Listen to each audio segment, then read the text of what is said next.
My wife, Lynn, and I have been together for 6 years and married for 11 months. Our entire history together has been very normal, and never once have I noticed any weird behaviors or red flags. I can't stress enough how out of character this whole thing is for her. Lynn is very kind, intelligent, and thoughtful. She's always been the no-nonsense type of person. Being childish or trying to scare me is not something she'd normally do. She doesn't even like watching horror movies. When we first started dating, she agreed to watch The Shining with me because she knew how much I loved horror. She was so scared that she didn't even make it through half of the movie before we had to turn it off. She isn't into anything creepy and has never been into pranks. It's just not her cup of tea, and that's fine. But that's what was so strange about this. It's just so unlike her. I should also add that she never had any mental health issues, and as far as I'm aware, it doesn't run in her family. I know some people are able to hide their mental health problems, but in the 6 years we've been together, I think I'd have seen some sort of sign. 2 months ago, I was in the kitchen making myself some coffee before work.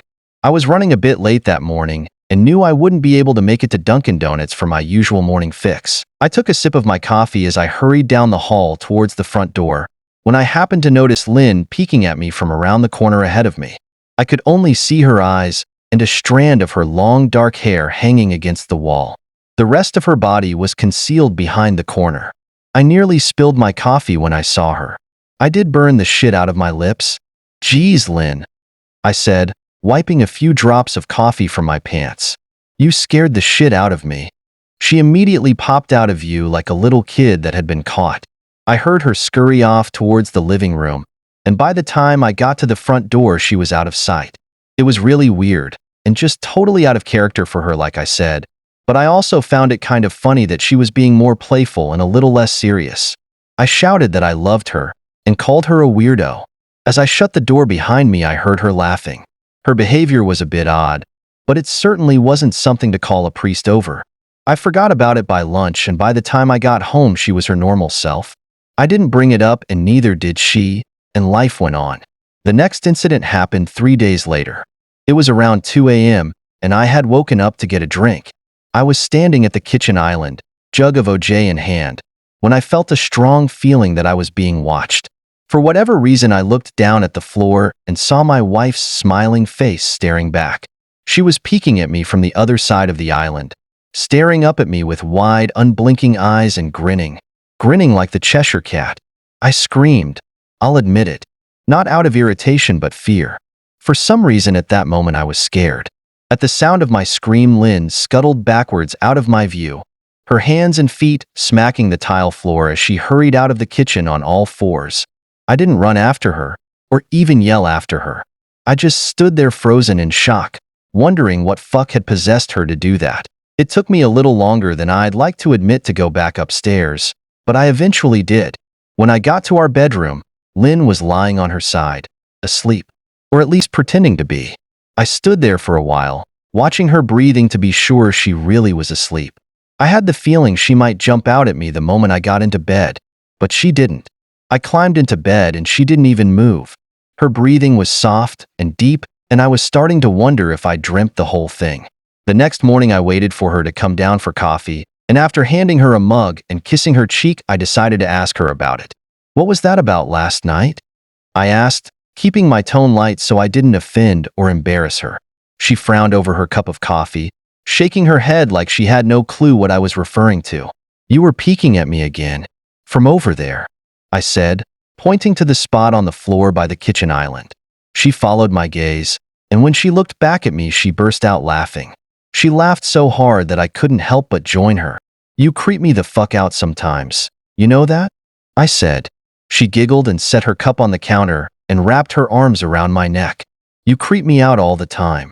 So I guess we're even," she teased. We said our goodbyes and left for work. As I drove, I kept thinking about how creepy it had been seeing her grinning at me from behind the island like that. The sounds her hands made on the floor as she crawled away. I told myself she was just trying to be silly, just trying to join me in my love of all things horror. It's not like I was afraid of her, but it still didn't sit right with me. I started seeing her peeking at me more and more. Sometimes she'd be peeking out from behind the couch or living room curtains. Once she even managed to get inside her grandmother's old trunk that sits at the foot of our bed. I might not have even known she was there at all had the trunk's old hinges not given her away. She'd had the lid propped up just enough so that only half of her face peeked through. She'd been grinning like an excited toddler. It was unnerving. I didn't even know what to say to her. All I could do was stare. When I finally found my voice, I asked her why on earth was she doing this. She didn't answer, but she had slowly closed the lid, shutting herself inside the trunk. I just walked away, feeling disturbed. I didn't understand why she was doing it, but it clearly made her happy. I just hoped she would tire of the game quickly. Lynn didn't peek at me for the next 2 weeks. I started to think she was done with her weird prank and I was relieved. We were watching a show on Netflix one night and I jokingly said that I hadn't seen her peeking at me lately and that she must have given up on her spy game. She looked up at me with a small smile and said, "Maybe I've just gotten better at it." I didn't say anything, but I wondered whether or not she was joking. For the next few days, I couldn't stop thinking about what she'd said. Was she still peeking at me when I wasn't looking and I just hadn't noticed? And if so, what the hell was she getting out of this? I started to feel paranoid, constantly checking whether she was watching from around the corner or behind a door. I was jumpy whenever I was home, and she wasn't in full view of me. I felt stupid and a little crazy. But after a few weeks without another incident, I began to relax. I stopped checking behind furniture and walls and told myself it was just a bad memory. Then a few days ago, things got so much worse. Lynn left to go to a friend's, and I lounged on the couch and played a couple games on my laptop. Around 9 p.m., I hopped in the shower, and as I was washing the soap from my hair, I felt that awful feeling that I was being watched. I slowly opened my eyes and almost had a fucking heart attack. Lynn was peeking from behind the shower curtain, her entire head stretched into the shower, leaving just her body outside. Her long dark hair hung against the curtain, the ends dripping with water. Her mouth hung open in a terrible grin, eyes wide and red, as if she hadn't blinked in a while. I screamed and jumped back against the wall. She didn't move, nor did her smile waver. Her makeup ran down her cheeks in 2 black streaks. She looked giddy and completely deranged. I was fucking terrified. We stood like that for a few moments, neither of us saying a word. Finally, after what felt like forever, she slowly pulled her head back out of the shower, and I watched her blurry figure through the curtain as she moved backwards towards the bathroom door. A second later, the bathroom door slammed shut, hard enough to rattle the mirror. I screamed again and jumped out of the shower to lock the door. I stayed inside the bathroom for over an hour. Maybe I overreacted to some of you, but joke or not, I wasn't going to put up with the crazy shit anymore. That's what I kept telling myself as I paced in my bathroom, stopping to listen at the door every few minutes. I felt a surge of anger. I was beyond pissed at being made to feel scared in my own house and made to hide in the bathroom for an hour. All for what? Some joke? If it was a joke, it was an awful one. What the fuck, Lynn? I snapped. This shit is getting really fucking annoying. I waited for her to apologize or to call me a jerk, but instead I heard a faint moan, so quiet I wondered if I heard it at all, and then complete silence. Lynn? I called out, not able to even hide the shakiness in my voice. I got no response, just my own heavy breathing. I swear to God, just fucking stop it. I yelled, pounding my fist on the door. I waited for her to cuss me out, something I would expect from me talking to her like that. I never screamed at her before, but there was nothing, just the occasional drip from the shower head. I won't deny that I was scared, too afraid to open the damn door and face my own wife. I waited another 30 minutes or so, which feels like a fucking lifetime when you're scared. Finally, I decided I wasn't going to spend the night hiding in my bathroom, so I got down on my knees and peered under the door. I almost expected to see her face peeking back at me, but thankfully I didn't. I could see straight down the hallway to the top of the stairs, but no Lynn. I didn't know if I should be happy about that or not. I looked for a few minutes, waiting to see her head pop up over the top step, but it never came. I stood up, my hand hovering over the door, and mentally prepared myself to open it. I slowly turned the lock with shaky fingers and was about to yank it open when I heard a sound that still makes me feel nauseous when I think about it. A moan, louder than before, but this time I was able to tell just where it was coming from. I turned my head to the closet door as if in slow motion and locked eyes with my wife, who was peeking out at me from the slight gap. Her eyes were still wide as ever, and her mouth was hanging open in the most grotesque, gaping smile I'd ever seen. I didn't even scream. I was too scared for even that. Her hands were clasped to her chest, body trembling with sheer delight, as if she could barely contain her excitement. A short, raspy moan bubbled up from her throat, deep and raw, sending a shiver through my entire body. Somehow I found the ability to pull the bathroom door open and ran as fast as I could all the way down the steps, snagging my keys and phone from the table in the living room before running outside to my car. I could hear her shrill laughter behind me, but I didn't hear her getting closer. I didn't bother shutting the front door. I drove away from the house faster than I legally should have, shivering the entire time, either from fear or the cold. Maybe a little of both. I hadn't grabbed a coat or even a pair of shoes. I was still in my boxers and my hair was still damp. I drove straight to my brother Chris's house about 40 minutes away, ignoring any and every call and text I got. I didn't check my phone until I was safely parked in my brother's driveway. Lynn had called 4 times and sent a flurry of texts, all wondering where I'd gone and why I left like that. I threw my phone at the dash in a rage, furious at her nonchalant attitude. My brother and his wife were surprised to see me, especially dressed in just a pair of boxers, but told me to stay as long as I needed. Chris lent me some clothes and asked me what happened. I told him Lynn and I had a fight, but didn't get into the details. I didn't want him to think I was overreacting, leaving my wife over a prank, even if it was a strange one. I mean, hadn't I encouraged her for years to lighten up instead of being so serious all the time? I had wanted her to relax and loosen up, but this was definitely not what I'd had in mind. I tried to sleep on their sofa, but my brain wouldn't let me sleep. Every time I closed my eyes, I saw Lynn's face staring at me from inside the closet. Knowing she'd been in there with me the entire time made my skin crawl. She'd never left the fucking bathroom at all. Instead, she slipped inside the closet and slammed the bathroom door shut to fool me. The mere thought of going back home gave me anxiety. I tossed and turned, unable to sleep. Chris ended up giving me a sleeping pill, so I was able to get a little rest. My sleep was filled with terrible dreams. All of Lynn's smiling face. I woke up just as the sun started to rise. My sore body ached from the sofa, and I felt drained. I knew I'd have to call Lynn at some point, but I didn't know what to say to her. I wouldn't be going home unless she gave me her word she'd never do any more creepy shit. I just wanted my wife back. Her normal serious self never looked so good to me. I was contemplating calling her and telling her that, when that familiar feeling came over me. I was being watched. I was staring at the ceiling, my heart in my throat. I didn't want to look away, but the longer I ignored the feeling, the worse it got. My eyes drifted away from the ceiling almost on their own. Her face was pressed up against the window beside the couch, staring down at me with that same gaping smile. Drool dribbled down her lips, leaving 2 long streaks down the glass. I didn't know how long she'd been there, but something told me she'd been there quite a while, possibly all night. I didn't bother screaming, though I was afraid anger trumped any fear I felt at that moment. I jumped up from the couch and pounded my palm against the glass. Lynn, are you crazy? What the hell is wrong with you? Just go home. I shouted. Now. She didn't move, and her ghastly expression never changed. If anything, her smile only grew, as if she had never been more elated. I could hear Chris and his wife moving around upstairs, as if Lynn could hear them from her place outside.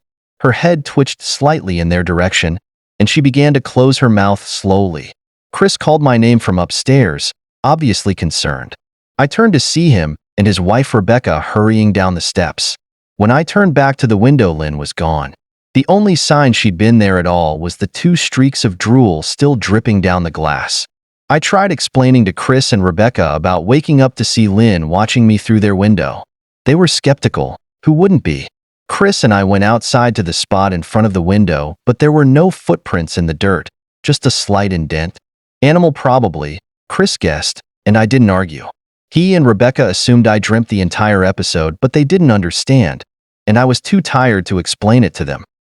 I called out of work that day and turned my cell off. I didn't want to face Lynn. Just talking to her was too much for me at that point. I really started to believe something was irreversibly wrong with her, that no matter what promises she made, we'd never be the same again. The thought saddened me to my core. I cried most of the morning. By noon, I figured I was ready to confront her, give her one last chance to explain herself. I could at least give her that after 6 years, I told myself. I turned my phone on and saw the dozens of texts she'd sent, all from a seemingly concerned wife. Can we talk? I love you. Please call me. I'm really worried. Can you answer? Just come home. And more of the same. All texts telling me she loved me, and she wanted me home. How worried she was. Not a damn one addressing the crazy shit she pulled. Like she hadn't been acting like a character from a Stephen King book. Even her texts were different. She normally texted novels just to tell me to pick up a loaf of bread. You'd think she'd have more to say to me after her bizarre shenanigans. I know it probably seems childish to some of you who are miles away from this situation, but if you saw the way Lynn had looked at me, how she scampered away on all fours like some wild animal, grinning at me from inside the closet like a lunatic, then I think you'd find my reaction was warranted. I ended up staying with Chris and Rebecca for another night. I didn't wake up yesterday until afternoon, and thankfully I didn't see Lynn's face watching me through the window. I don't want to pry, because it's not my place. But is this fight something that can be mended? Rebecca asked. She'd made us both a sandwich for lunch and I knew she wanted to breach the subject without seeming to be nosy. She's like a different person, I said, choosing my words carefully. I still wasn't ready for her or Chris to know the full extent of the batshit craziness I had been dealing with. People change, Ben, but she's still the same woman you married. Maybe you both just need to talk through your issues. Whatever's going on, I'm sure it can be fixed. She said, ever the peacemaker. I think it's beyond that now. I don't think talking would help. I just don't trust her. I said. The words stung in my heart. I missed and loved my wife. But how could I live with someone like that? Living in constant fear didn't sound too appealing. Lynn loves you. She has to be absolutely crushed. She said. I don't know about that. I said. Well, she certainly seemed like it to me. I've never seen her so upset. Very much unlike the Lynn I know, Rebecca said, shaking her head sadly. It took a full minute for her words to really sink in, and when they did, I felt dread worming its way through my skin. Wait, what do you mean? You saw her? You saw Lynn? I asked, my mouth suddenly dry. Rebecca nodded casually as if that fact wasn't nightmare fuel. Maybe for her it wasn't. She stopped by this morning just after Chris left for work. She said, cleaning the plates from the table. I didn't see her car though. Maybe she took an Uber or something. Beck, what did she say? Did she come inside? I asked, sweat starting to break out on my forehead. I began looking around, examining corners as though a predator lurked behind them. No. She just asked if you were awake yet, and I said that you weren't. I asked if she wanted me to wake you, but she said no. Just said to let you sleep. She said as she washed the dishes. That's all? She didn't say anything else? I asked. No. She looked awful though, like she hadn't slept in days. I think you should call her. I got up from the table and thanked Rebecca for lunch. I felt a little bit better at the knowledge that at least she hadn't come inside. Still, I needed to double-check that the doors were locked. I sat for a while trying to figure out what to do next. I didn't want to go home, but I felt that I owed it to Lynn to help her if I could. Hadn't I swore an oath to love and honor her through sickness and in health? Clearly, she was very sick. If she was sick, which I truly believed she was, I had to try and get her the help she needed. But I didn't even know where to start. I didn't want to call the police, and besides, what the hell was I going to tell them? That my wife was peeking at me? That she was being creepy? As bizarre as she'd been, she still hadn't committed any crime. Not yet anyway. The police would have probably said that I was overreacting. But this wasn't some prank. It felt wrong. Dangerous even. Like something sinister lurked beneath her smile. I knew as her husband I was well within my rights to have her committed. But what if she simply acted normal in their presence? She'd obviously been able to fool Rebecca into thinking she was just a concerned wife. As long as the doctors didn't find her a danger to herself or others, they'd have no choice but to release her after 72 hours. I felt lost and overwhelmed. So I did what any husband in my position would do. I called her mother. I didn't want to, believe me. Her mother, Mary Ann, and I were never on the best of terms. We'd never fought or anything like that. She just wasn't a very warm person and wasn't really easy to get along with. She hardly ever smiled, and when she did, only her lips would move into a thin-lipped smile, leaving her eyes as blank as before. She gave off this aura that felt like she was permanently on the offensive. I'd only met her twice, and both times were for such short visits. I got the impression she didn't approve of me for her daughter. Lynn always ushered us out quickly, as she didn't want me to feel uncomfortable, which I was grateful for. Being in her mother's company felt almost unbearable, like walking on glass. I was glad when we moved 3 states away so we didn't have to see her often. I was happy to avoid the woman, but I needed her help. I really didn't want to talk to her at all, but I had to talk to someone, and someone who knew Lynn better than I did. So I grit my teeth and did what I had to. "Yes?" she answered, already sounding irritated. "Mary Ann, it's me, Ben. Do you have a minute to talk?" I asked. I could hear her cluck her tongue in irritation. "I'm in the middle of writing some checks, but if you insist, I suppose I can spare a moment." "What is it that you want to discuss, Benjamin?" she said, coolly. "It's about Lynn. She's been acting strangely, and I was wondering if you had any idea whether there was something." I was quickly interrupted. "It's a bit difficult to follow your rambling, Benjamin. What is that you want from me?" she asked. I could almost see her standing there in her thin sweater and slacks, tapping her fingernails impatiently on the table. "I wanted to know if you'd ever noticed any odd behavior, or possibly any mental health issues," I asked. There was a long, uncomfortable pause that I couldn't tell was because she was just thinking, or something else. Finally, after a few seconds, she spoke. "I'm not sure if this is one of your jokes, Benjamin, but if so, I don't find the humor in it. Now, I do have business to attend to, as I've said, so if you don't mind," she said, but I cut her off before she could get rid of me. "Mary Ann, it's not a joke. I'm sincerely concerned about Lynn's mental health. Her behavior has been very erratic lately. I'm very worried about her, and I figured as her mother you would be as well," I said, my frustration evident in my voice. "If you're truly concerned, then I suggest you get the health professionals involved. I don't know what you expect of me," she snapped. I could tell she was seconds away from hanging up, and for some reason, I was desperate not to let her. I had the feeling that she knew a lot more than she was letting on. "Please, if not for me, do it for Lynn." I tried. I heard a faint, shaky intake of breath, as if she were trying to hold her steely persona together but failing. "Mary Ann? What's wrong?" I started. "Benjamin, I don't know what to tell you. My only advice would be to seek professional help. Do not call here again.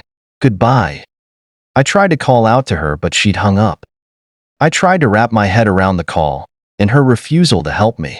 Even if she didn't like me, why wouldn't she want to help her own daughter? I couldn't understand that. I tried to replay the conversation, desperate to find something I missed. After a while, I almost gave up, until I remembered her last words to me. "Seek professional help," she'd said those words with a bit of urgency. I could have just been grasping at straws, but no.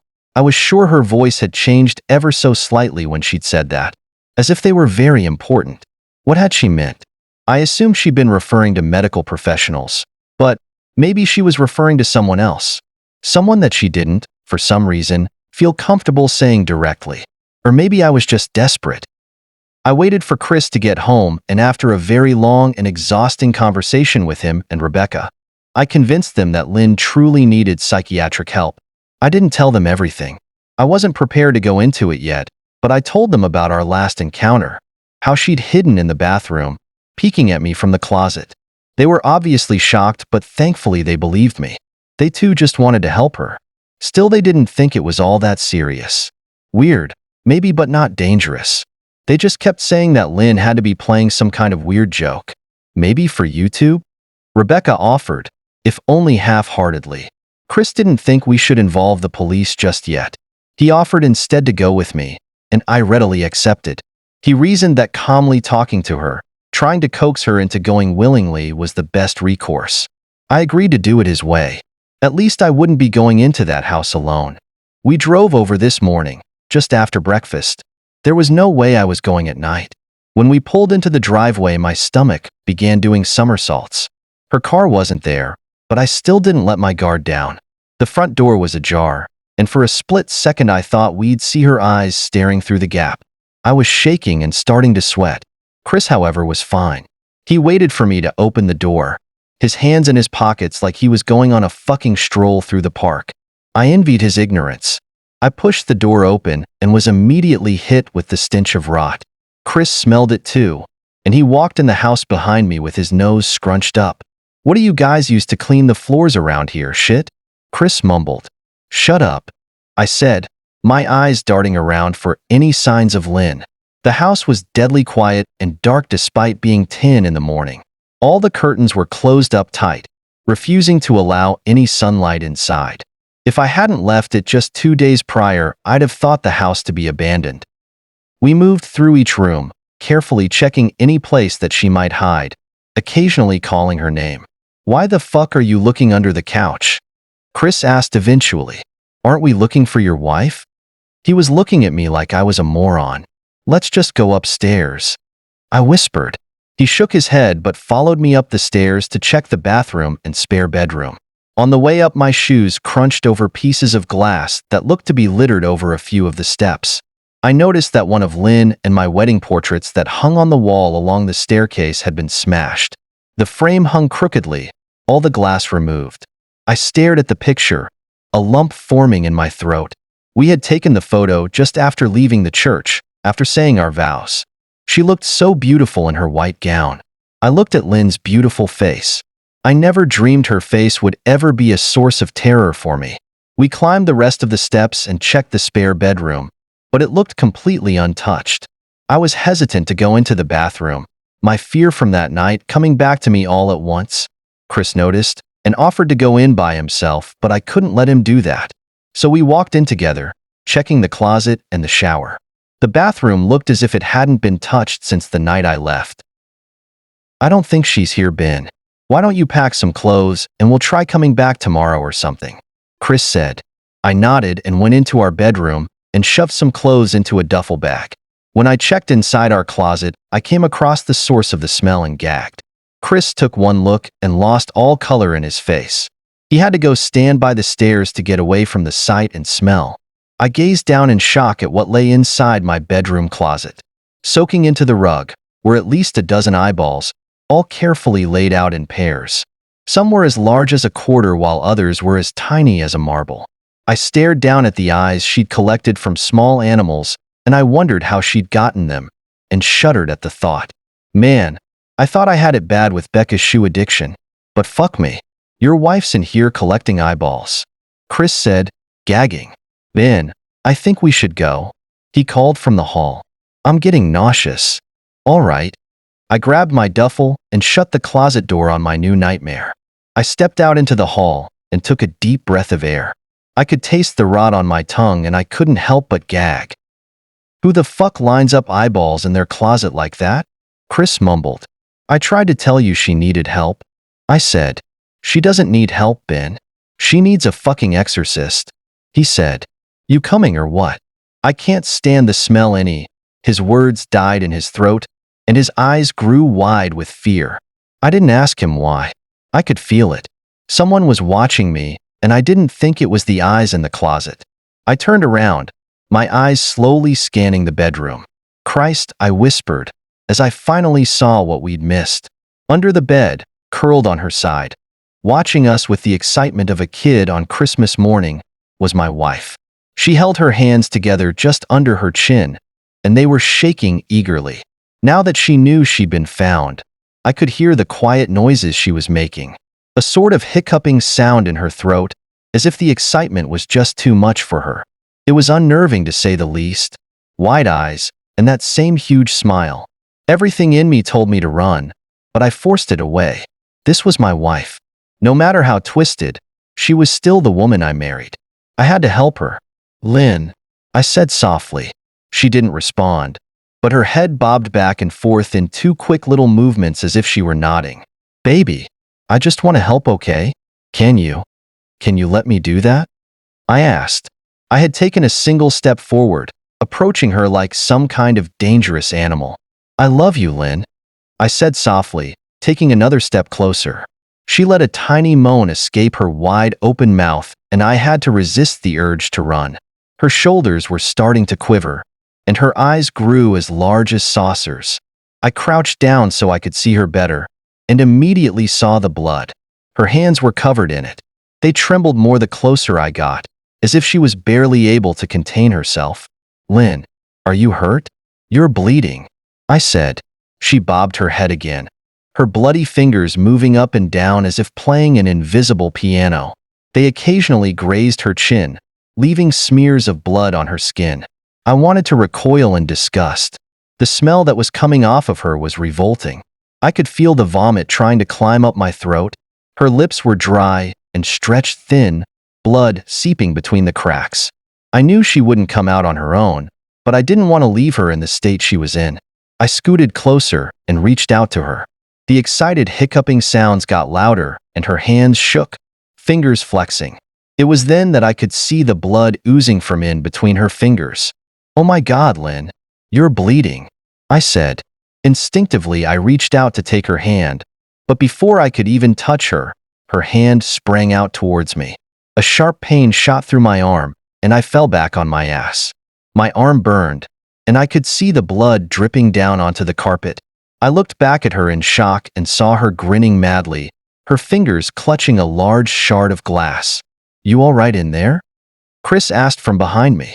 I turned my head slightly and nodded to him, cradling my arm to my chest. When I turned back to face Lynn, I saw that her focus had shifted. She wasn't looking at me anymore, and she wasn't smiling anymore either. She was staring past me, her eyes glaring at Chris the way a hungry lion might stare at an antelope. Her mouth was still hanging open, but it was twisted into a snarl. I got to my feet and began walking backwards down the hall, afraid to take my eyes off her. Are you bleeding? Chris asked. The moment the words left his mouth, Lynn started fast, scooting out from under the bed, the glass shard still in her fist. Chris, run. Go, I yelled. He must have been too afraid to move, because a second later I felt my back bump into him. He was still standing at the top of the stairs, staring at the horror that was my wife. Lynn had crawled completely out from under the bed and stood in the bedroom doorway, her face twisted in rage. Her whole body was visibly tense. Blood ran down her fingers and onto the floor. Jesus, Lynn, Chris said, you, playing hide and seek? I reached back and pushed him towards the steps. Move your ass, Chris, I said as quietly but firmly as I could. Lynn bobbed her head in fast, sharp motions and began to grin, stretching her mouth open wider and wider so that her chin seemed to touch her chest. I heard Chris mutter a prayer, and then he was running down the stairs. I stood at the top of the steps, stuck between the love for a woman who clearly needed serious help and self-preservation. I only want to help, I said, choking back tears. Her eyes focused on me once again as she slowly lifted the glass, holding it out in front of her. And then she started sprinting towards me, grinning with utter excitement. Thankfully, my body took over and I flew down the stairs, skipping 2 or 3 at a time. I made it to the front door before I felt her leap onto my back, wrapping her arms around my neck, her open mouth next to my ear so that I could hear those terrible hiccuping sounds up close. I shook her off me, knocking her to the floor. I felt a searing pain in my back as she went, but I tore open the front door and bolted to my car. Chris was standing in the front yard, talking on the phone with the police. I didn't say a word. I just ran to my car and jumped in. Chris took the hint and followed me, still on the line with 911. I watched the rearview mirror, sure I'd see her there, running after us. But I never did. I went straight to the ER and got 11 stitches in my arm and 3 on my back. The police asked a lot of questions and went back to the house to do a search, but of course, Lynn wasn't there.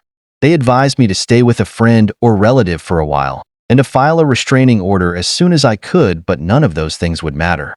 Somehow I just knew. I dropped Chris off at home and went to a motel an hour away. I wanted to put as much distance between me and Lynn as I could. This is where I've been for the last 4 hours. I thought maybe the police would find her. Maybe they'd get her the help she desperately needs. But now I don't think so.